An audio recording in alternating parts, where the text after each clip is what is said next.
Tottenham 2, Brighton 1, Wolverhampton Wanderers 1, Chelsea 0. An entertaining and enthralling Saturday afternoon of football. A big comeback from Newcastle United as well. Puts them back to third in the league. But it's a dark day for football once more. A dark day for football with... Look, Harry Kane's inevitable. His goal was great. Spurs pick up the 3 points. And I don't think their fans will overly care. I understand that. You'll celebrate your win.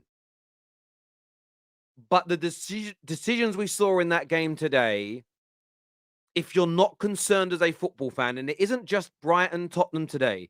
Tottenham are not favoured because they're Tottenham. There's no conspiracy to help Tottenham. The lack of quality in the officiating in this country with VAR has become a joke, and it is an abomination to the game. We've seen many of these decisions recently. Rashford, rightful penalty, not given against Southampton as an example. And many, many others. Lines not being drawn on offsides. The wrong players being given of offside in Brighton, Crystal Palace games recently. And then today, first of all, Matoma's first goal, this given as handball when it's clearly hit his chest first, and then it does top the bicep. But up until the sleeve line of the arm, it's not handball. How do we know this? We know this because that part of your arm on a defender keeps players on side. It keeps players on side because you're allowed to play the ball with it. Therefore, if the ball touches this part of your arm and chest, it should never be given as handball. The second decision, this is the only angle shown. They said that hit the arm. It is completely inconclusive. They didn't zoom in. They didn't look at any other camera angles, and they disallowed this goal. Then, the most egregious, the most devastating of them all was this clear-cut penalty. Højbjerg misses the ball and then stands on Matoma's foot. Stands on Matoma's foot. It is a penalty every single day of the week. Ray Charles would have given it. Stevie Wonder would have given it. I even saw, legitimately, big Spurs aggregator accounts say, I have no idea how that wasn't a penalty. VAR has become a sham. Now, Spurs fans, I think I'm having a go at their club. I'm not. Listen to the words coming out of my mouth. Please clear your ears out and stop being... This is about football. Because this isn't... Spurs didn't get the results today because they paid the ref. Because there's a conspiracy for them to win. There's a conspiracy to keep Brighton out of the top 4. Since Howard Webb came in, VAR decisions have regressed tenfold. So many clear and obvious mistakes are being made, and they're not being rectified. Twice we've seen in the Premier League in recent weeks, players crawling on the floor like a toddler, balls hitting their hands, no penalties given. That is just another prime example. The 2 handballs, listen, again, there's no conclusive evidence. I'm listening to the commentators who were very neutral in this game. They're like, oh, that would be a goal. It's hit the chest, clearly. Wow, not given. Oh, I think that'd be a pen. Look at the clear contact on his foot, not given. Spurs fans will celebrate today, and rightfully so. Their team has won. Their team has got 3 points. They need those 3 points. It's important to them. But football fans, don't take your anger out on Tottenham. It isn't their fault. You should be focusing on the officials. And Spurs fans celebrating it, saying, I don't care, I don't care. You should. Because not calling out poor decision-making only guarantees that at some point in the future, you are going to be robbed by it as well. It may cost you a place in the Champions League. And until fans come together and push back against this, we're going to continue to see it. VAR came in and, of course, made mistakes. But it was used as a tool to rectify mistakes not seen by the referee. Now it's very rarely overturning decisions. They're breaking football. Today, Brighton were the better team. They played the better football. They had the most chances.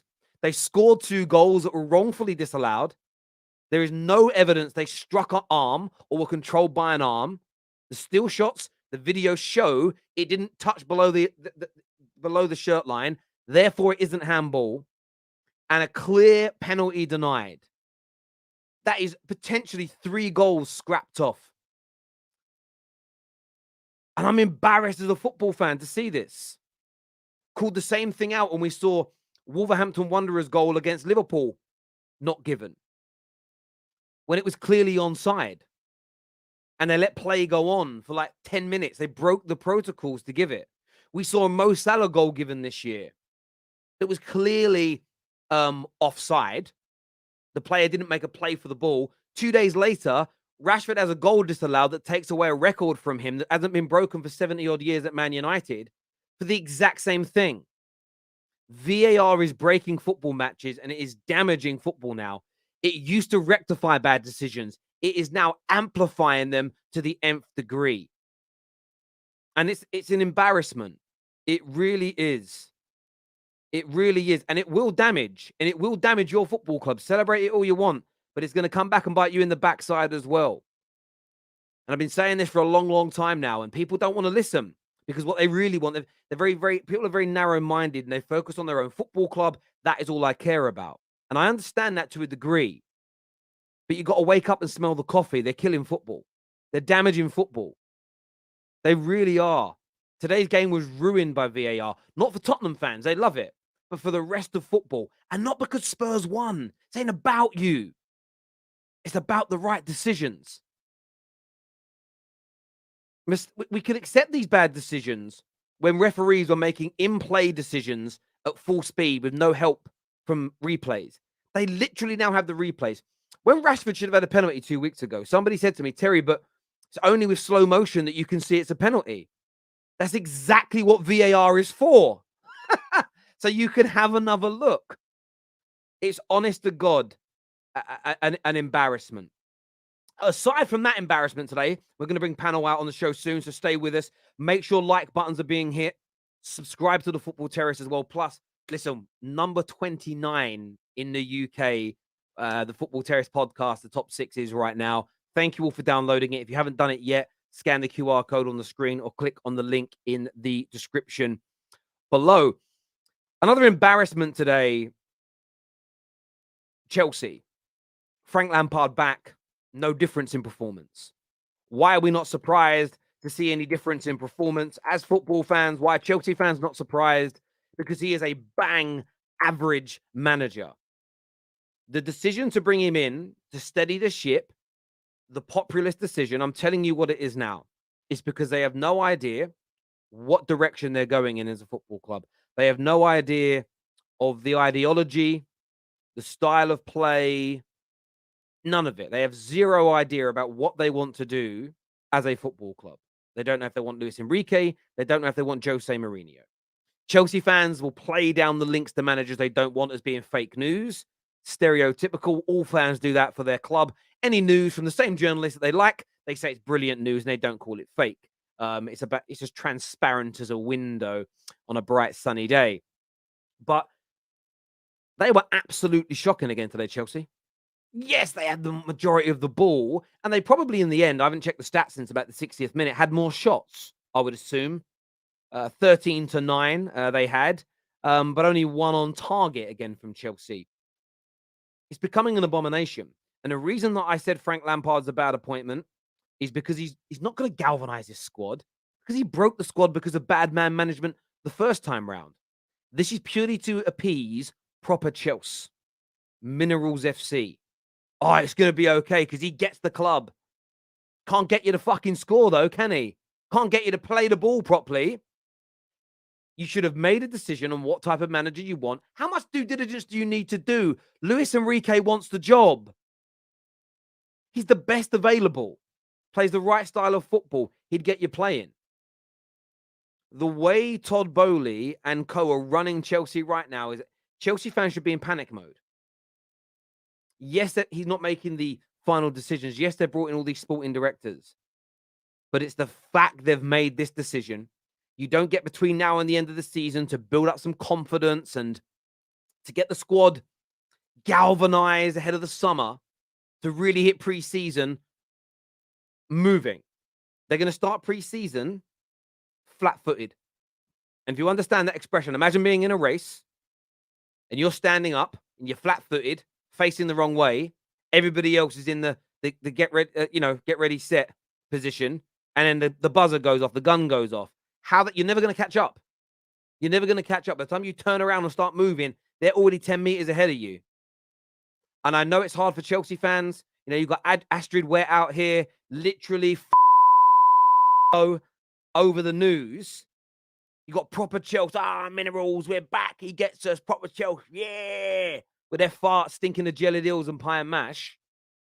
But they're damaging your club. You got to call it out. It doesn't bother me on a football level. I'm a Man United fan. But I look at it and just think, another hugely regressive move. And today, Chelsea were nothing short of an embarrassment. And they're going to add another layer of embarrassment to this in a few weeks when they bring Mason Mount back into the fore. Frank Lampard isn't good enough to move the needle.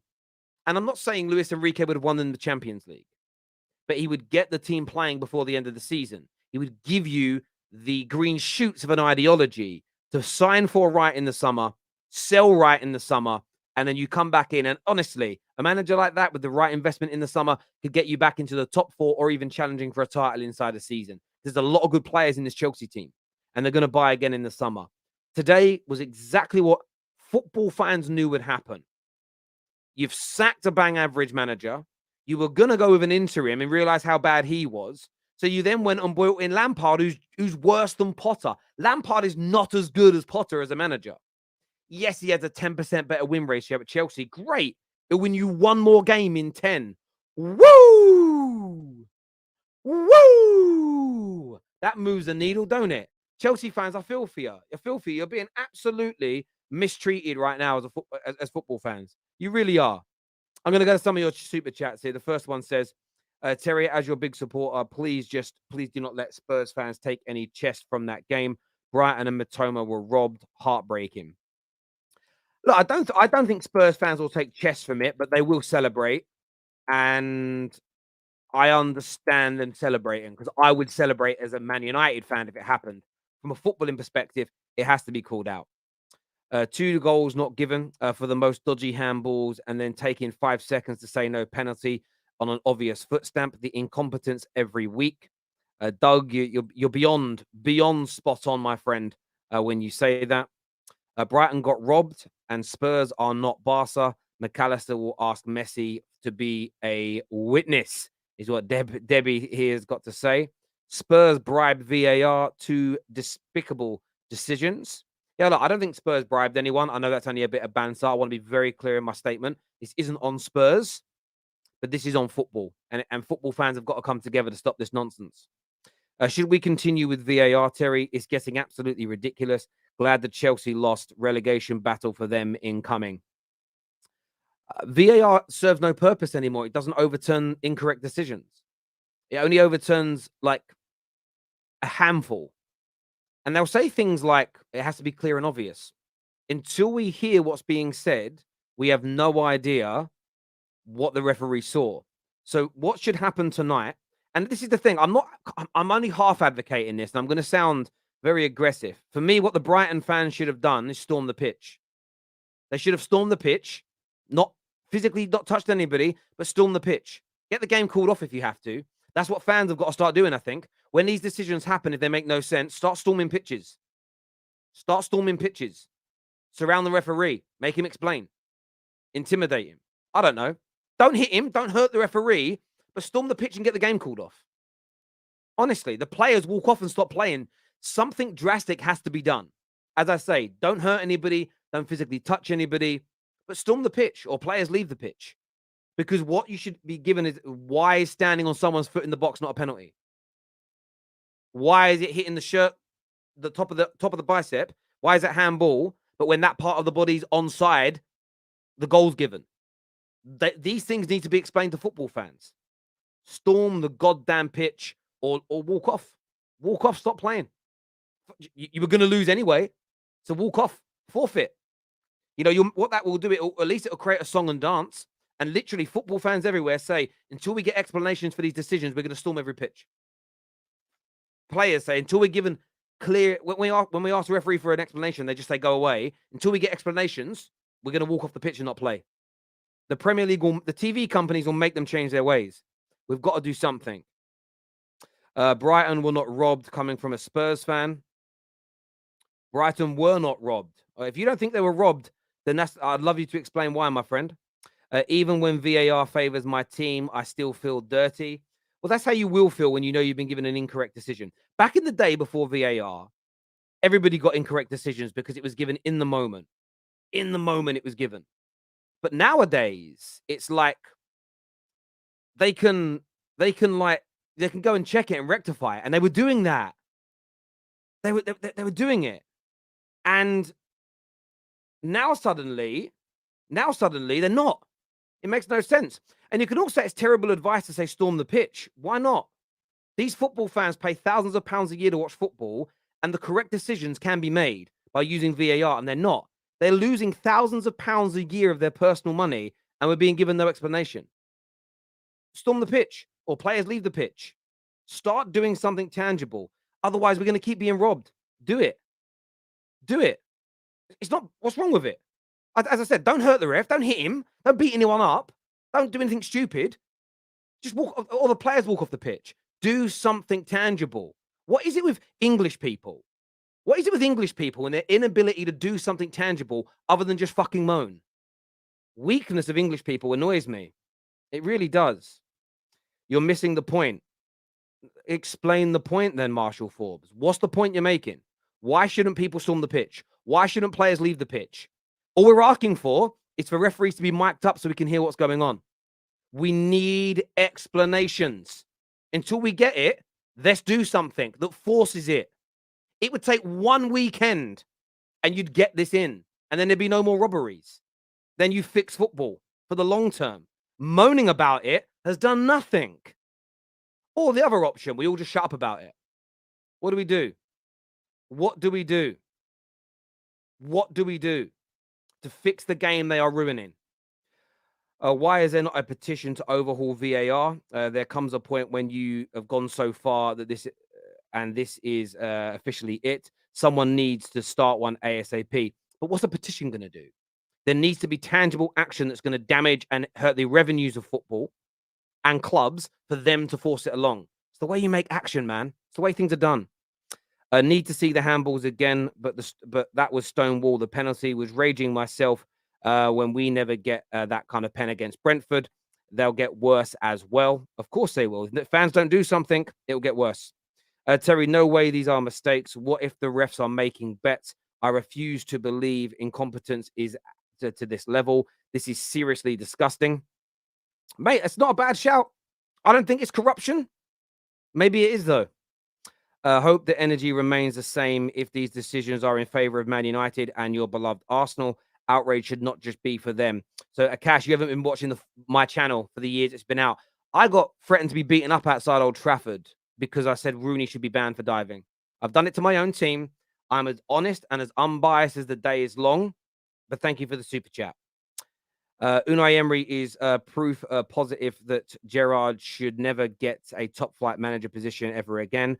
Frank should be coaching League One with him. I hear you there, Doug.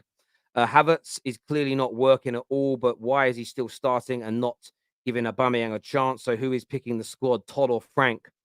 Well, it's either Frank, which shows it's a bad decision, or it's Todd, which means you should be worrying even more as Chelsea fans, I would say. I really, really do. I really do. And by the way, I know I'm correct. Like I said before, I didn't advocate anyone get hurt. Don't hurt anybody. Storm the pitch, though. Leyton Orient fans stormed the pitch to get an owner of there to sell that was ruining their club. Look where they are now. They're on the way back up. Storming the pitch is not a bad thing. Again, if anyone goes on the pitch and throws a bottle or hits anybody, they're a scumbag. But again, I could storm the pitch without theoretically, it's probably against the law. But it's not it's trespassing. It's a civil law, right? There's no law. I don't think there's any laws out there that say you can't walk on a football pitch. If I went on the football pitch, I wouldn't break the law. But I would do it to apply pressure to get change. There's nothing wrong with that. It's like saying protesting and standing outside someone's office building is against the law or is like horrible and aggressive. No, as long as you're not smashing it up or hurting anybody, do it. Trust me, every fan storm the pitch next weekend in the Premier League against these VAR decisions. They'd be mic'd up the following weekend. But nobody will do it because we're too weak as a nation. We're too soft. We just roll over and have our bellies tickled all the time on everything. It's not a VAR issue, it's a referee issue. Yeah, VAR stands for video assistant referee. It's a human being. The system works fine, but the human being is still making the decision. It's not an automated, it's not AI that's making these decisions. It's a human being. And he is called VAR, the video assistant referee, the same as the AR, which is the assistant referee, the linesman. And then you have the fourth official. They're all human beings. They're all human beings, my friend. All of them. This here from Gav says, "Am I the only? I'm only okay with Lampard if the interested managers didn't want to start until this season. This season is done. Need a quality manager in. But if the board mess up, we will be Glazers 2.0. Yeah, that makes sense, my friend. That makes sense as an example. I thought KJ was starring my super chats for me. I don't know if he is. I thought he was backstage. I stopped starring on myself when I see he's there, and sometimes I miss them. Sorry. Terry, was that result proper Chelsea or what? Refereeing is absolutely disgusting. Something must be done about it, Terry. No, nothing will happen. Fans are too weak. We deserve to lose, but I'll take it. No Spurs fan will have chest. We hate the team so much as you all. I don't hate Tottenham, by the way. We deserve to. Sorry, this here says Chelsea points off top since last Prem, 30 points, 26, 33, 19, 19, 33. Declining club is what Twinny says here. Afternoon, you are right. The refs need to be mic'd. We can hear how they made their decision. We hear it on the cricket, what the umpire says. Exactly. Every other sport does it. And at least then we understand it. We may disagree, but we'll understand it. Now we don't get it. Refs and VAR in the Brighton game need to be investigated. Clear robbery, clear penalty, and goals disallowed. They fundamentally have to be. They absolutely have to be investigated. There is no shadow of a doubt that they must be investigated.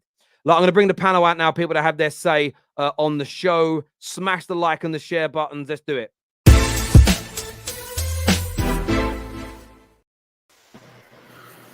Welcome to the show, everybody. Someone's somewhere really loud.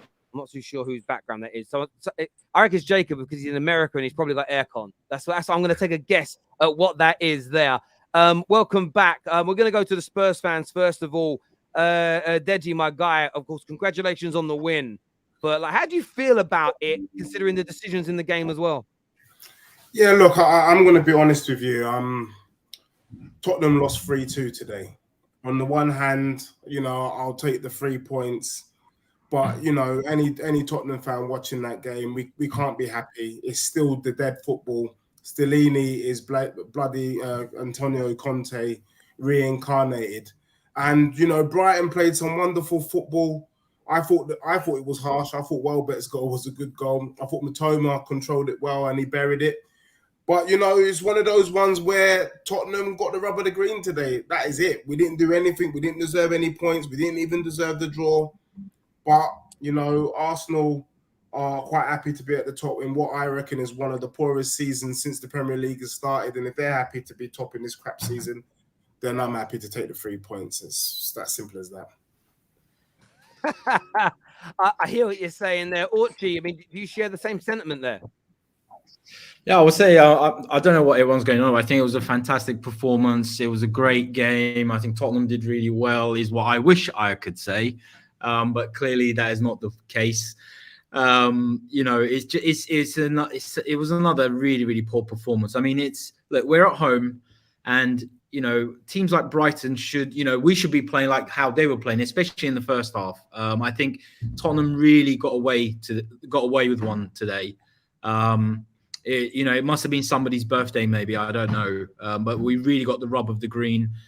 I mean, yeah, I agree about the penalty decision. I'm really surprised. I think the thing that saved Højbjerg was that I think when the player was coming down, it looked like he kind of was losing his balance anyway a little bit. But yeah, again, I mean, he definitely got away with the penalty there. That every day that's a penalty. The 2 disallowed goals is difficult. I think the second one, because the ball kind of hit his kind of this chest and arm area, and it looked like it sort of changed direction. I think that's why they disallowed it potentially.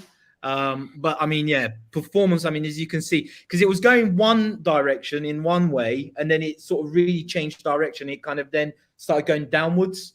And I think that's probably what the referees thought. That's what they gave it for, possibly. But it was a poor performance. Another, all the things that we've complained about in the past number of weeks is still there. I mean, Harry Kane, I think, scored a really fantastic goal.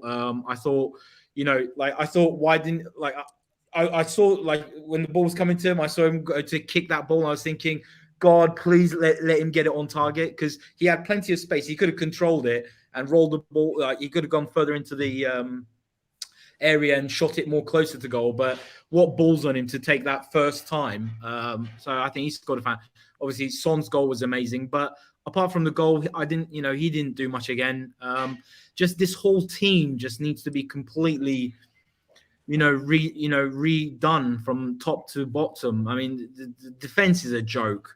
It really is. And we seem to, we definitely got away with one, Terry. So I'm going on and on, mate. But yeah, no, I get you. It's one of someone in a noisy room. If they could just mute their microphone for me whilst they're not talking, that'd be great, just for background noise. Look, I understand it, and as I said already, I'm not having a go at Tottenham, because Tottenham didn't pay the referee. They didn't ask the referee to cheat for them. That's absolutely right.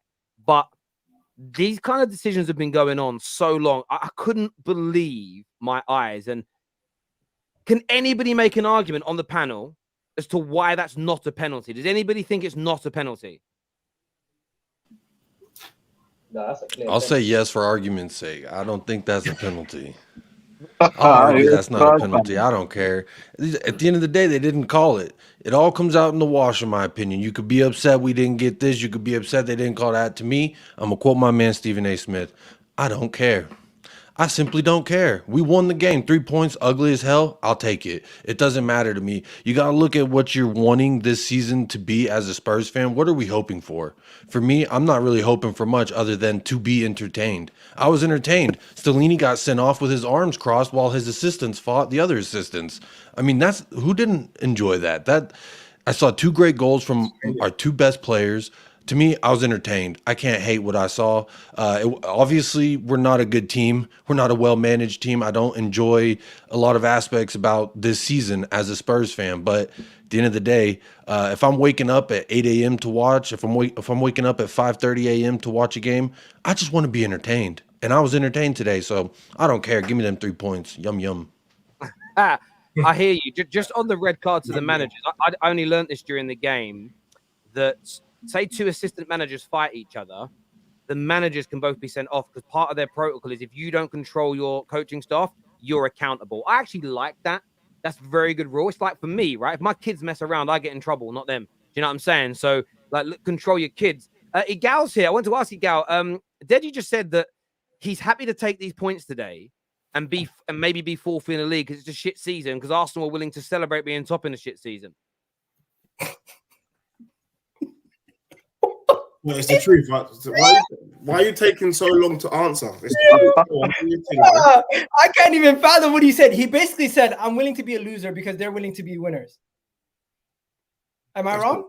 No. That's basically what you said. You're willing to be fourth because we're going to celebrate winning the league. Is that what you're saying? Elaborate. I didn't hear. You want me to elaborate? You want me to elaborate? Yeah, because that sounds ridiculous. If Tottenham had won the last game, which we drew, we would have actually been third in the table, despite everything that we've been talking about it being a crap season. So for me, the mere fact that Tottenham is in the top four shows you that every other team, apart from Arsenal, have been poor this year. That's just a fact. When you look at Chelsea, when you look at Liverpool, when you look at United to a certain extent, even City, Spurs, blatantly, no one's really been themselves. So if you're going to come here and start pumping your chest because you've done well in what is a poor Premier League season, then bravo, well done to you, isn't it? I can't take that away. Well done to you. Yeah, but just with Arsenal though, like they've taken the opportunity, right? We can't. You can only play what's ahead of you. Not about Arsenal. Somehow, I'm not One knocking second, it, my one bro. second. I'm not knocking You it. I'm are- just saying well done. You are.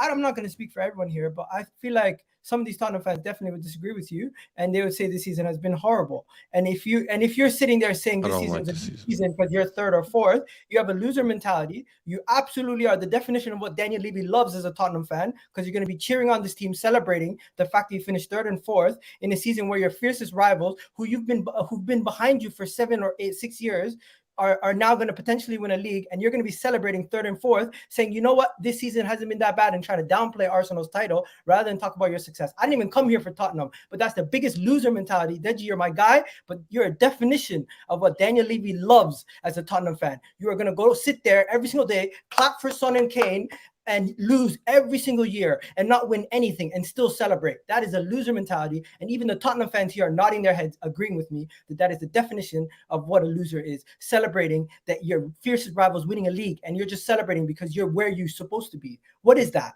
Now forget about that. I'm sorry, bro. I'm not even here to cook you. I'm done. No, that's cool, Egal. Can I just quickly chime in, and I promise I won't talk. Egal, it's clear that when I was speaking, you hadn't joined the show. You know, typical Egal, always coming in late. I actually said I didn't enjoy today's performance. I said Tottenham's season has been poor by our standards. But you know, I love you, Egal. You're a good guy, but you're here to do clickbait stuff, and I'm not into that, my bro.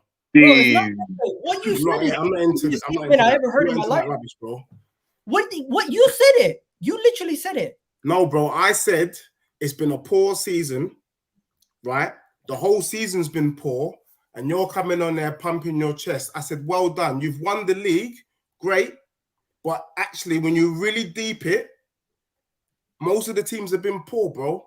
First of all, the job's not done. But I'm here to talk about Chelsea. Just pump your chest in it. Pump your chest in it. You've won the league. You're here to talk about us, man. I hear that. I hear that, boys. I've got some super chats here. The first one says, Spurs fans are talking about us being top out here, out of nowhere. The only time they've been top is when you flip the table upside down, is what Akil says. This is one of the poorest seasons. This logic only exists because Arsenal are top. Go look at the points totals across the whole league, and it's competitive as always. No evidence for an opinion. Very sheepish is what Kenny says here with a picture of Matt. I think that's a picture of what's his name? It's Toby. Toby. Yeah, sorry. My apologies. We're going to come back. We're going to go on to the Chelsea ones in a minute. This is the Spurs are their regular trophyless selves this year. 2015-16 Spurs came third in a 2-horse race. So Sammy here clapping back at Tottenham a little bit. Arsenal should be crying because they're top of the league. Madness. Come on, you gooners. And Sky King says, get him a gal. Deji tried to minimize Arsenal being top in one of the best Premier League seasons to date. When Spurs are winning. You want to know why it's one of the best Premier League seasons? Look at the relegation battle. Look at the top 4 battle. Look at the Premier League title race. Everywhere you look, it's competitiveness. On top of that, when you're talking about the teams that have actually points total, that points total thing is correct. The points totals are very similar. And Tottenham, if I'm not mistaken, you guys started off having one of your best seasons points wise. Also, Arsenal this season have had one of the best seasons. The only reason why people are saying this has been a poor season is because Liverpool dropped off and Chelsea dropped off. But Terry, let me know when it's time to talk about Chelsea. Can I just go in regards to Deji? I love you, man. I really do, but I can't co-sign what you've been saying because we'll be honest. It doesn't matter if it's been a poor season. Arsenal have been the ones that have taken advantage of it. When it was a poor season and Leicester won it, when people nobody said that. They said Leicester done really well. Everyone else, Leicester took their chance. Arsenal have taken their chance because you can say people underperformed. Let's not take away from the fact that Spurs have been absolutely shambolic this season. There's been games going back for months where we should have had points, a lot more points than we are, but poor decision-making, poor performances, poor managerial things has literally led to the point where Spurs are literally having to struggle to get to 4th, which we don't even deserve. If you look at the table, we've lost 9. That's the point I'm saying. We've lost 9 games. In another season, we would be lucky to be anywhere near 6th. Let alone going for top 4. But it's not just that. There's other teams that think, but other teams have stepped up as well. You can't literally just go, I hate saying it because they're our rivals, but they've taken a chance. This could have been us if we had decided to play on the front foot, not sit back, not have to chase games for 90 minutes from month September, not showing up. and I hate saying it, but I've just got to be honest. In regards to today's game, we got away with everything today. I'm not going to, like, you can argue the handballs and everything like that. I think it's a stupid rule about the handball leads straight to a goal because Brighton's one should have stood, and I think the one like Chelsea should have stood the other day. That's me, but the rule is handball leads to that. It means no goal. We got away with quite a few today, but it balanced itself out over the season in the fact that you get some go for you. So I'm not going to cry that they went for us today. I'll take that all day long, but they've had games where they haven't gone for us. But again, the whole thing of cheering a really bad performance, getting into the top, like trying to get to the top 4, with an owner that just is waiting for that for next season to go, we met our target top 4, we'll make our target again top 4 next season. And Spurs fans will go, yeah, that's absolutely fine. Levy out chance in the stadium got overshadowed by what? Pochettino win chance. Like, I don't understand it. You want the same owners in charge of a manager who you want back, who's just going to do the same thing to him that they did last time. Our fan base makes no sense. And that's the type of thing that I get annoyed about. I had to go at Son last stream. This was his best performance for some time this season, so credit to him. Harry Kane got his goal, but I think was lackluster again. Højbjerg is absolutely atrocious. Get him out of this club. There's other players like the defenders as well that need to go. But, you know, Spurs, by sheer luck, have got a win today where Brighton were by far the better team. And to have 30% possession against a Brighton team in the first half is nowhere near good enough. Mate, I think you're absolutely right. Yeah, I think you're absolutely right. And as I said at the start of the video, I'm not annoyed at Tottenham today. They didn't make the decisions go their way. And you're right, you'll have some that will go against you. It's why I think football fans have got to stand up and do something. And maybe even, and again, it's going to be a brave team to do this, but almost like, man, we know that was a pen, or we know that was a goal.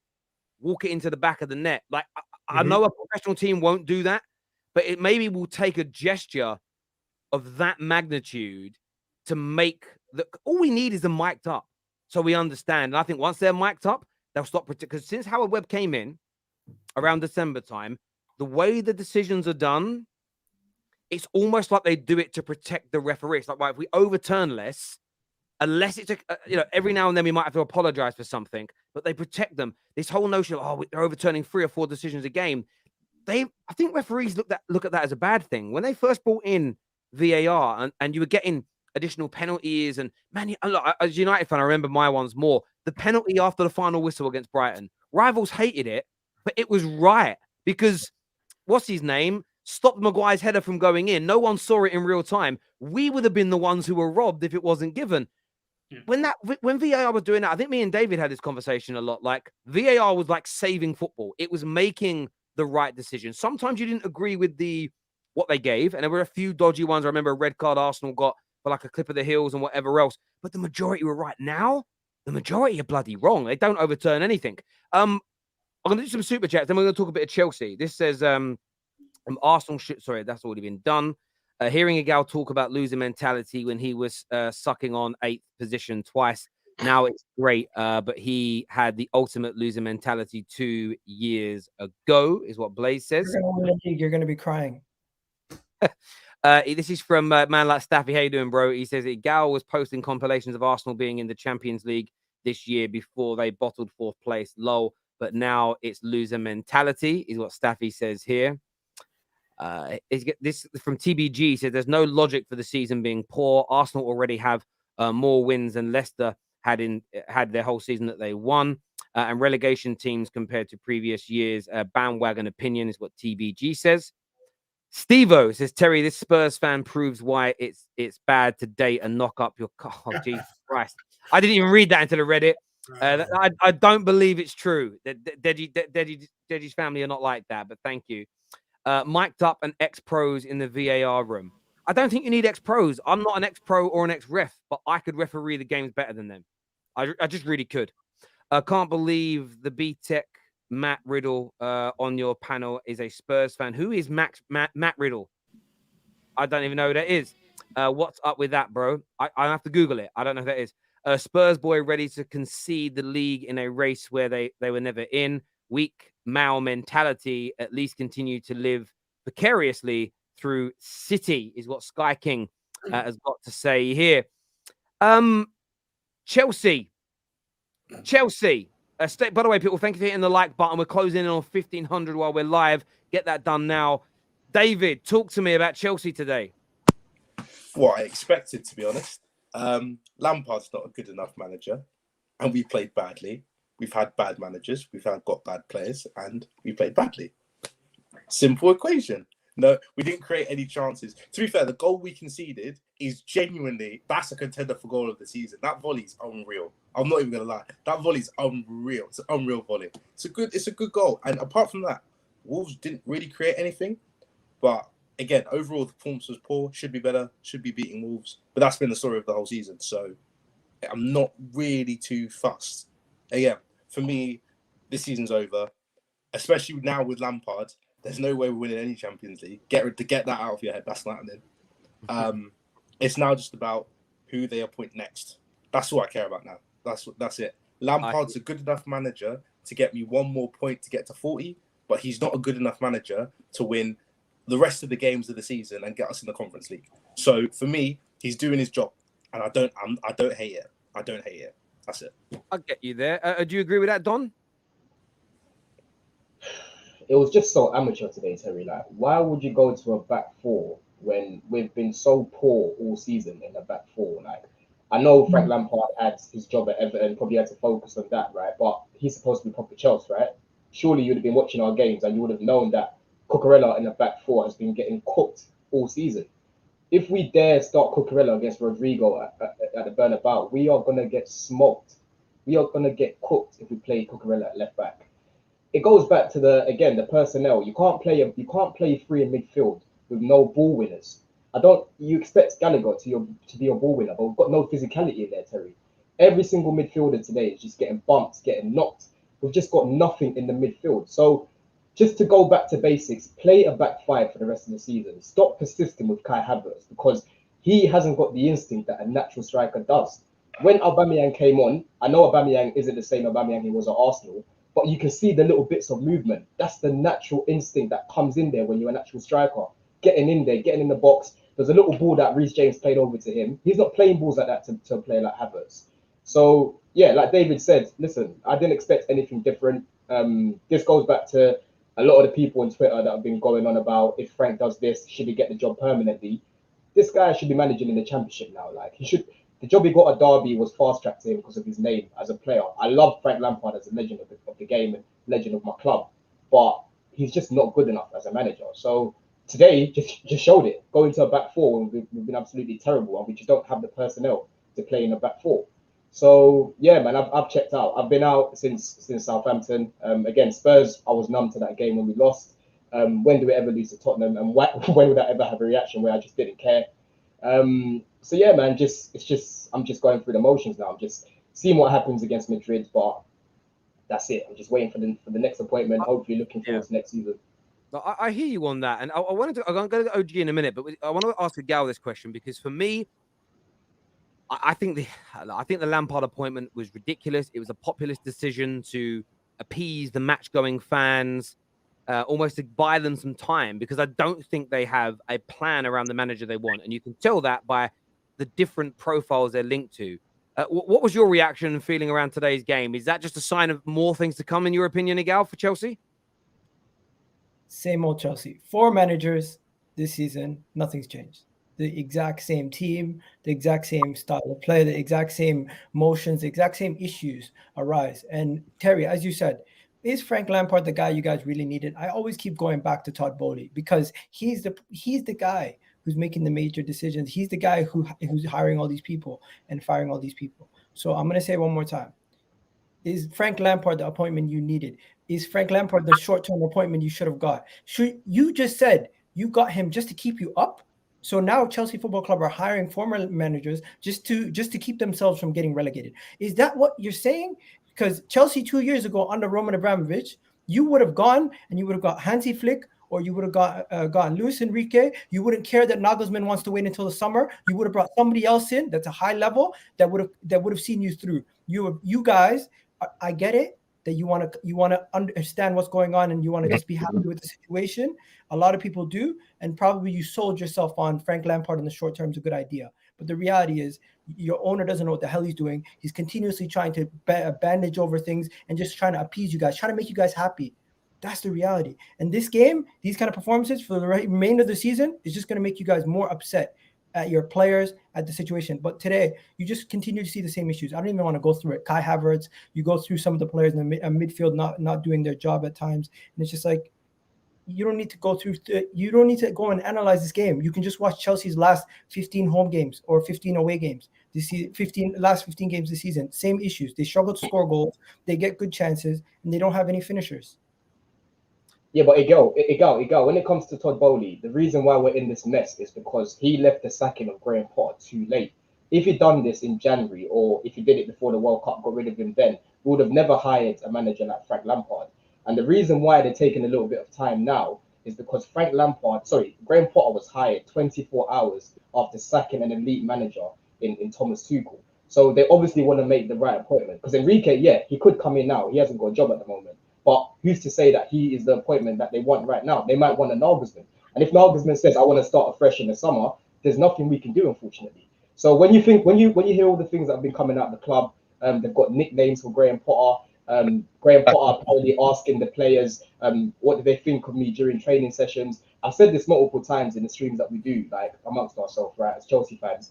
We are a youth club right now. We're not serious. So Frank Lampard hasn't been hired because of his nous as a manager. He's literally been hired to remind these players who Chelsea are, hopefully bring some sort of, look, this is Chelsea, this is what we need to do as a club going forward.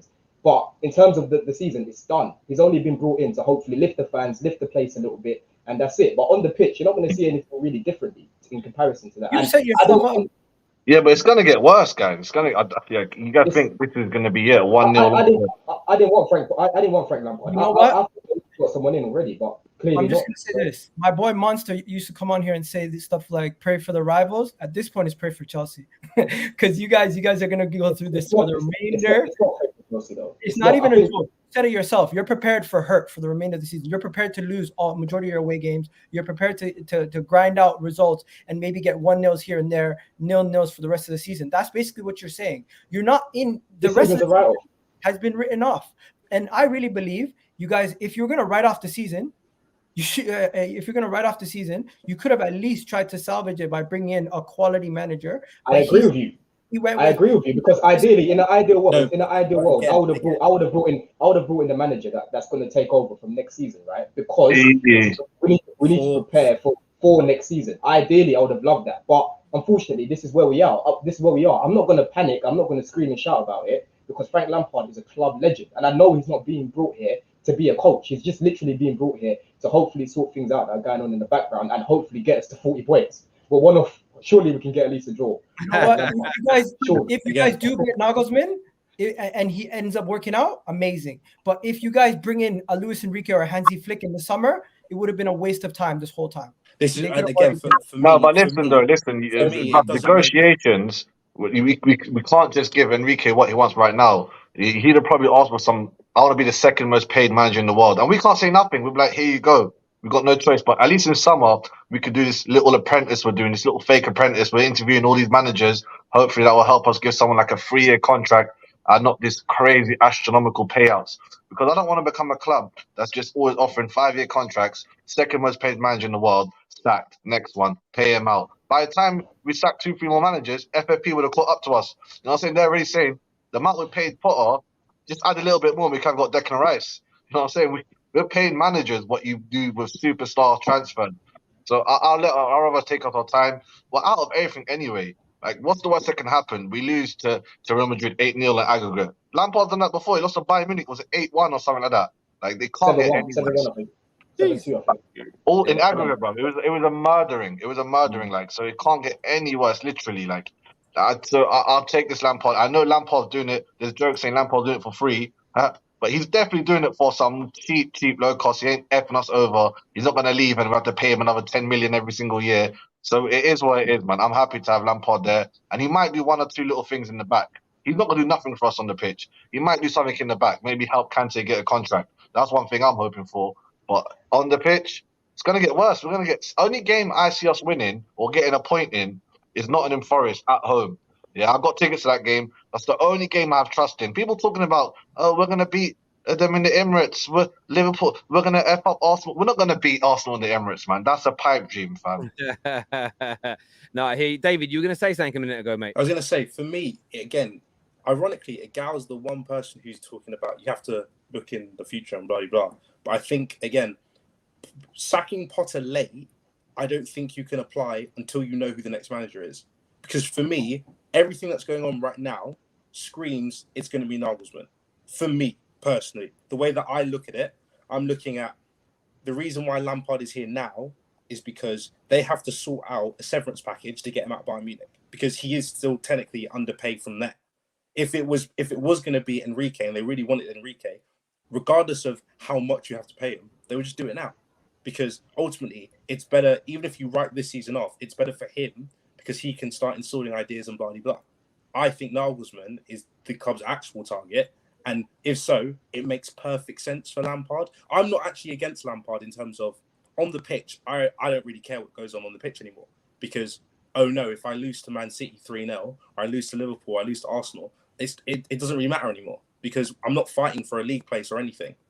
We could have sacked him if we sacked Potter in January and then got in Enrique and then Enrique doesn't work and then Nagelsmann become available, suddenly we're in a position where you argue you probably sacked Potter a bit too early because there would have been a better option in theory later on. It's too again, for me, what you're all doing is that it's too early to know what is going on. I agree with you, but does your league position or how the remainder of the season goes at all? You don't care at all as fans? Egal, I haven't watched. I think this is the first Chelsea game I've watched live in the past 4. Just because I've normally in life, I'm busy on Saturday, and then I'll be like, oh, but I'll make time to watch Chelsea. I don't even make time anymore. I'm like, yeah. I'll look at my phone. Oh, we're 2-0 down. There's nothing left. There's literally nothing left. I carry on my day. Ian Beale's out here, you know. We got that. Listen, I get that. It's hard to love a team when it. I don't even think it's about the winning. It's about the hope. But that's just my take. This here says Spurs. Sorry, already done that one. I'm Egal's burner account. Stop hating on me on the stream. Okay, is what Brazy says here. Egal keeps bringing up Bowley, even though Egbali and Clearlake are the real power at the club. They are. But again, Bowley's the face of it. If it goes wrong and they appoint the wrong manager again, it will be Bowley and co that take the brunt of it. That's why they're taking their time. Yeah, exactly. Nonsense. Bowley's transfer strategy is the cause of all your issues, not the managers. There is a reason clubs don't do transfers like FIFA mode. I've seen a lot of people in the comments. I want to go to Alan on this as a Spurs fan. I've seen a lot of people in the comments saying this last week's results for Chelsea prove that Potter wasn't the issue. Do you agree with that? To a point, yeah. I mean, don't get me wrong. Potter made mistakes on the pitch in regards to people he picked and stuff like that. But I've said it for the longest time. The Chelsea owners are literally thinking it's monopoly. You go around, you panic buy everything you want. You get buy everything. And then when it starts to start working out and you start losing stuff, that's when you start mortgaging. So you mortgage your manager Potter, you put him to one side and you get somebody else in. And it's the cause of your own failure. I mean, what's going to happen in the summer or whenever you get a new manager in, you're going to, put them in there and buy another, 5-6 players and go, here you go, sort it out.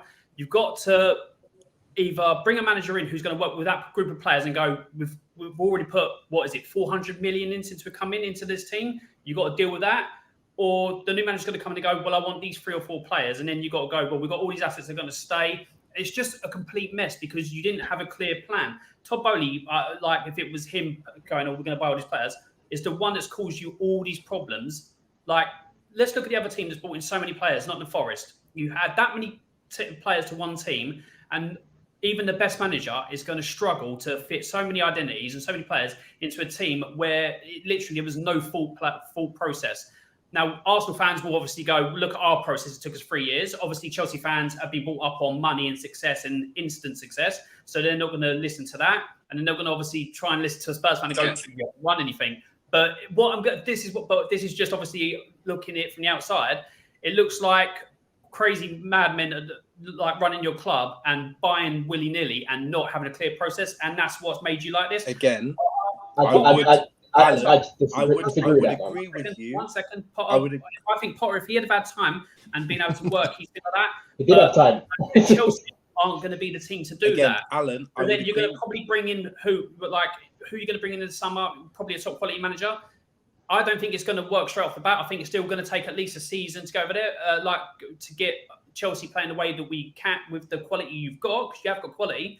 But it's just madmen running at Chelsea, madmen running the team at the moment. Again, I would agree with you only till January, because post-January, I don't think the club has actually made a bad decision. I genuinely don't. I don't think so. Before even in the summer. Hold on. Let me finish. We let Alan finish. Let me finish, okay? When we're talking about Koulibaly and Cucurella and Potter and sacking Tuchel, I agree. All of those, they're all mistakes. Dash them in the cat. They're mistakes, and I agree with you wholeheartedly.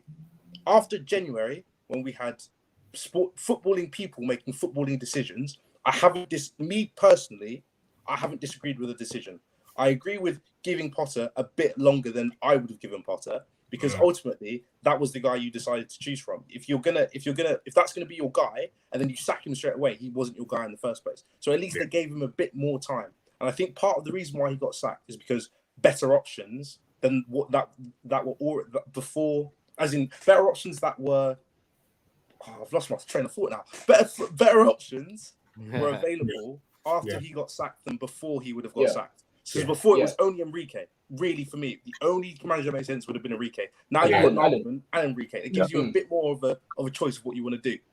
The players you signed in January, I've actually, even though I didn't agree with the prices we signed them for, I've agreed with the actual quality of the player, because every single one of those players have all had games or have had continuous games where they've performed, and I'm like, oh, I can see why we spent the money. I may not agree with how much, but I can see with the player. It just needs someone to connect it all together, and someone who has a history of getting parts of players who they may not agree with, but can make a team out of it. That's why, again, Niall was that guy. Just to go now, Hoffenheim, look what he did with Leipzig.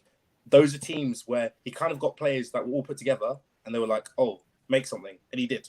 That's why for me it just makes sense. Just to go back to that point that everyone keeps making, career mode this and splashing all this money, right? We literally had a whole team full of injuries the whole time. That's why I defended Graham Potter at the beginning. When he wasn't getting results, I was saying, guys, he is literally using a bunch of players that we've all been saying as Chelsea fans aren't good enough. So to me, I saw that as a blessing in disguise, because it exposed the dross that we had in this team. When you're playing people like Gallagher, people like Mount, who's been out of form for England and Chelsea for over a year, people like, we went to Newcastle with a front three of Broja, Mason Mount, and Gallagher. Are you being serious? So when it came to the January window, Sterling and Pulisic both got injured in the same game. So we had to bring in someone. What they did was they fast tracked the signings that we were going to make in the summer anyway. An opportunity came for Felix, we took it. An opportunity came for Mudryk, we took it. Badiashile was coming in the summer. In January, he's been very good. Enzo transformed the midfield. All my rival friends keep messaging me. Enzo, such a baller.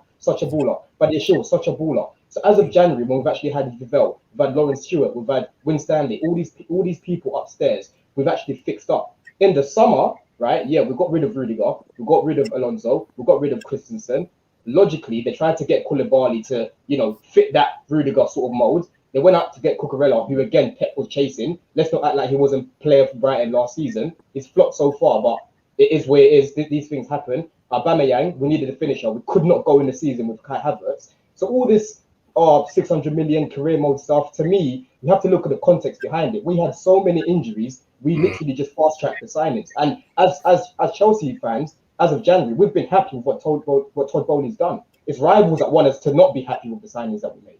But we're happy with it. We're just not happy with the signing of Graham Potter. That's what it is. Do you know what's really interesting about it for me? When I look at both teams that are on here right now, Tottenham and Chelsea, I think both your clubs have ended the debate. The online debate around, does GA really matter? All those like the eye test merchants that don't like GA. Well, Spurs don't have the best ballers, but they've got a player like Harry Kane that gives you GA. That's why they're in the top 4 race still. Chelsea have got ballers. They've got a goalie that can play out from the back. They've got lots of technically gifted players in their team. But what they don't have, and it was your issue again today, is that cutting edge in the attack to create and or score the goals. And I'm not saying this because I'm a football genius and I know more than anybody else. I'm just saying it because I'm talking about football, how it's always been discussed since football started. Scoring goals is the hardest skill in football. You could have a man that can do step overs and drag backs. And I don't even know the names of elasticos. What are the other skills? Quiff turns. Give me some other skill names. I don't even know. What's Flip that? flaps. Flip flaps. Your mum's flaps. You know what I mean? A cat flap. It's called, right? Flapjacks. You can do all those. Yeah, flapjacks. You can do all them skills. But if you can't seal the deal and score, you're not an elite level like attacker. And if your team doesn't have those elite level attackers in it, you could have 10 João Felixes in your attack. You ain't gonna win games because the final he can break lines and he can create space for others, but he isn't a prolific creator like a Bruno or a KDB, and he's not a prolific goal scorer. So he's great to have as part of your system. The irony is, if you had an elite goal scorer and some brilliant wide creators, everybody be talking about João Felix. Oh my God, what a baller! Look at he does, opens a space, the control, drags people in, and he would. But you need the quality around them. And it's just ended the debate. Chelsea and Tottenham, when you look at them, one has GA and very little technical ability throughout the whole squad in comparison. And Chelsea have all the technical ability in the world, but they don't have anyone who can seal the deal. It's so funny to look at. It really, really is. Especially as half of Twitter thinks that I'm not moved by GA. Well, that's because you're a fucking moron and you don't understand football. It's as simple as that. Football. I saw someone put stats up yesterday about Ronaldinho's. He was more than GA. Yeah, he was. But without the GA, Ronaldinho is St. Maximin. It's the goals and the assists and the games he won, why he was Ronaldinho. R9, yes, he changed football. He's still a lot of people's GOAT. But it isn't just the skills. It was the fact he scored all the fucking time. Like, you have to have it there, man. It's crazy to me. It's crazy. So that's why we're not panicking, because we've got the players there and we're going to fill in a few more gaps, because against Villa, we should have won that game. I was at the bridge, right? Against Everton, we could have won that game if we had a striker. The last, like today as well, we had no striker. So we've got a few more gaps to fill. We're not panicking because we know that looking in the future, it is looking okay in terms of the players. We just need to sort out the manager. So we're not going to start panicking because rivals are telling us to. I hear you there. Patience is healthy, but it's, you know what? I'll leave it. I mean, I just want to open it. I just wanted to chime in because I've been waiting for this opportunity to speak to Chelsea fans in a minute. I think it's good, like good. The amount of time Chelsea have come in, tried to scupper Tottenham's chances for the league or top four. I'm happy to see Chelsea in 10th, and so long may it continue. The other thing I wanted to say, 11. Chelsea have done something that they've been doing, which is that they steal managers or players from other teams. And they've been doing it from Mourinho days, where if they see another team's interested in a player, they just take him. You took a very good player from Aston Villa. Why isn't he getting a game? You brought in Amari Hutchinson from Arsenal. Why aren't these boys getting a game? You don't need the whole world. Do you get what I'm saying? I just feel like you're buying players, but you haven't really put any thought behind the system. And it's good to see that you're overwhelmed by the players you got and you don't know what to do with it. How about you just take a step back and go for what you need, not for, if Tottenham say they're going for, I don't know, some next player from Sporting Lisbon, oh, guess what? Chelsea are going to be there. Because Luis Enrique, you don't need him, but all of a sudden you lot are doing talks with Luis Enrique as well as Nagelsmann. So you lot just need to make up your mind and go over and stick to it. Hang on a second. Wait. Yeah. So you want us to actively do less work to get a better informed decision? Think about what you've just said. You want us to do less work to get a better decision. Oh, with what you've just been doing, has it worked? You want to buy the whole world? Again. No, but do you want to buy the whole world? Hold on. We're under a different regime, under a different owner. Okay, all Chelsea fans will tell you the first 6 months of Todd Bowley was a catastrophic failure. We'll all say it. All of us. No one's going to fight us. No one's going to fight over that. We can all agree with that. We right now, and what I feel like a lot of Chelsea fans are doing, is that even though they have made errors in the past, we can see what the owners and what the people upstairs are trying to do in terms of picking the right manager. So for now, we're going to keep our powder dry, because what is the point in us getting angry? There is no point in us getting angry. There's nothing. What do you want me to be angry about Mudryk being at my club? He's already here. He's already there. What do you want me to do? He's a long-term signing. He's a long-term signing as well. Exactly. Like, what do you want me to do? As far as I'm concerned, This year, it doesn't mean anything. Next year will only mean something if we appoint the right manager or if we appoint the complete wrong manager. Then next year becomes even bigger. But saying I don't need Enrique, I don't get that. Why can I not interview Enrique just to find out a better decision? 1 second. We're going to learn a lot about your level of patience that you'll have, because if I see a waiver from now until the end of the season with Frank Lampard and you guys are just starting to go crazy because Frank Lampard's there and not an actual manager, we'll be back here in 8 games time or 9 games time, and I'll see how much level of patience you actually have. Because I don't. I honestly believe that a bunch of you Chelsea fans are lying to your teeth about the whole situation with Frank Lampard coming in, and the same people like you, David, who were begging for Frank Lampard to get sacked and celebrating when he got sacked, is now sitting here telling me, you know what, I'm okay with him for the next 9 games. You're going to be absolutely... Egal, genuinely, I agree with you. I will probably lose my head in the next 10 weeks. Okay? I'm not going to lie to you. I'll probably lose my head. So then Deji's right. But the Lampard appointment is not for me. The Lampard appointment is not for me. I don't go to every game. I don't love Frank Lampard like them man do. Them man who go to every game, I'm telling you now, them man will not boo him at all. I'm confident on that. I will die on that hill. When he got sacked when we were in 8th or 10th or whatever, them man had banners the next game saying, "Why'd you sack Lampard?" I'm telling you now, it's not for me. I agree with you, Egal. I don't think, even though I agree with Lampard in terms of off the field stuff. On the pitch, he will annoy me to whatever. But you know what? I'll lose my head for 5 minutes and then I'll come back composed. I'll do that. I can do that. It's not an issue.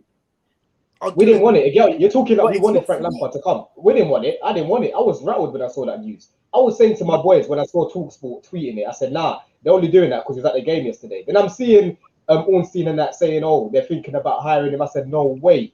I was rattled, bro. I'm not happy with it at all. I'm not. Because I know on the pitches he's dross. He's shit.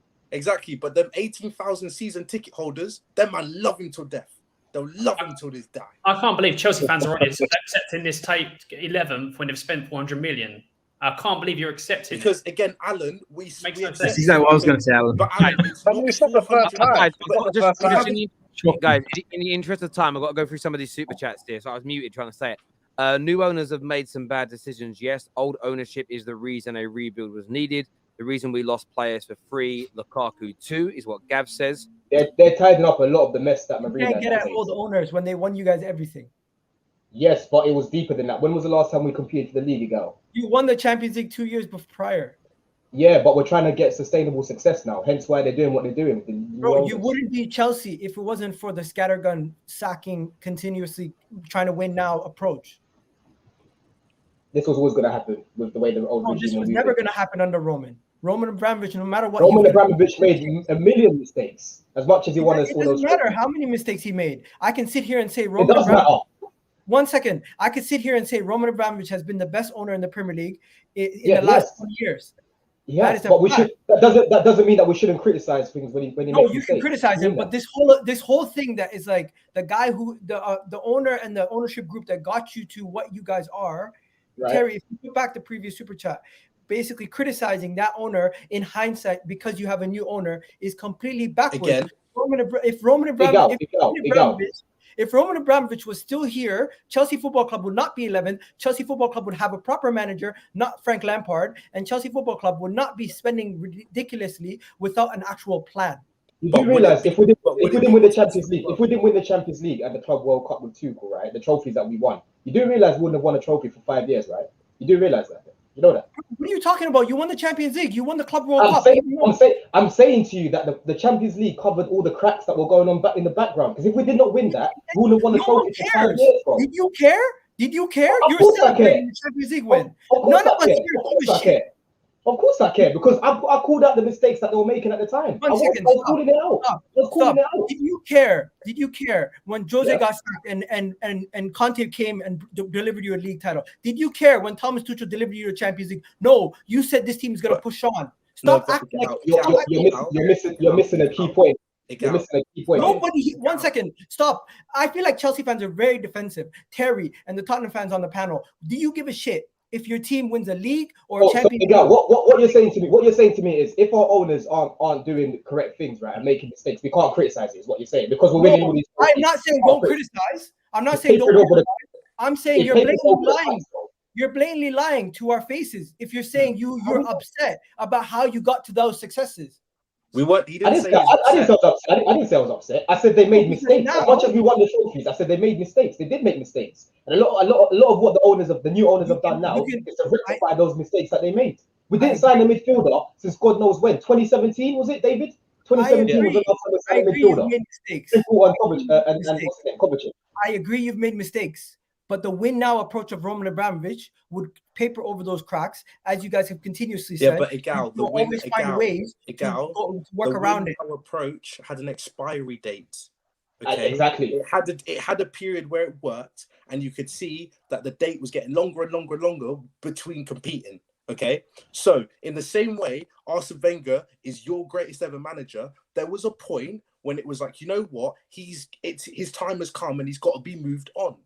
We're not saying, and again, I didn't want Roman moved on at that point, but there was gonna be an inflection point where Abramovich's system of hiring and firing wasn't gonna work anymore. My point is, money at it isn't gonna work anymore. Can I say one thing? Can I say one thing? All I'm saying is nobody cares how you get to success. Only after you start criticizing and critiquing how you got to that success. At this moment in time, you are blatantly lying to me if you're saying that you cared more about those inherent issues in the background of Chelsea when you're winning the Champions League. No, but Egal, you can be right at the same time, Egal. Guys, let me just jump in for a second. No, I don't even think that super chat said that they will. I want to make sure I word this in the right way. They're not saying that when they were winning, they were ignoring these things. They knew these things were there, but they were celebrating them, but they were still criticizing them. And if you actually go back to the super chat, it spoke about some of the mistakes they made around certain players leaving, like the Rudigers, the situation with having no striker. There are certain issues that were created in the previous regime that still haven't been fixed by the new one. That's not saying, in my opinion, that Roman destroyed the football club. I've never heard a Chelsea fan say Roman destroyed us, Roman ruined us. The thing is, Roman left because he was forced out after they made mistakes. Roman, if he stayed, would have fixed those mistakes, in my opinion. But he didn't fix those mistakes because the government made him sell the football club. So the new ownership have to fix them. And it's a lot harder to fix them when you're also kicking out all the boardroom, changing managers. So all the mistakes you're right to call out, Egal, you add that to some of the holes that already existed, and it's why it's going to take them a little bit of time. Like, I get where you're coming from, but I think you're kind of missing what you're both saying. David and Don didn't say that they were unhappy, but I remember a lot of Chelsea fans sitting on the terrace saying, look, I like what Roman's done, but we haven't competed for a Premier League in 2 years, and it was 3 years, and it was 4 or 5. What's it now? This will be the 6th season without competing for a Premier League title. Yeah. Like, there were some issues there that needed to be addressed, but equally though, Roman's last season here before he got the sanction, that was the longest time it's taken him to win the Prem, and he still didn't win the Prem in that last season. So, yeah, I he won the Club World Cup and just came off a Champions League. That was my point. I get that. Sorry, I was watching one little bit here. Oh, come on. Why did no one run it? Southampton should have scored. Sorry. As Chelsea fans, we are willing to be patient. We didn't have much expectations for this season, but we also wanted to see progression during the season, is what Alex says here. That triggered you, Egal. You moved, or were you watching the Southampton chants? I don't know. One of the two things.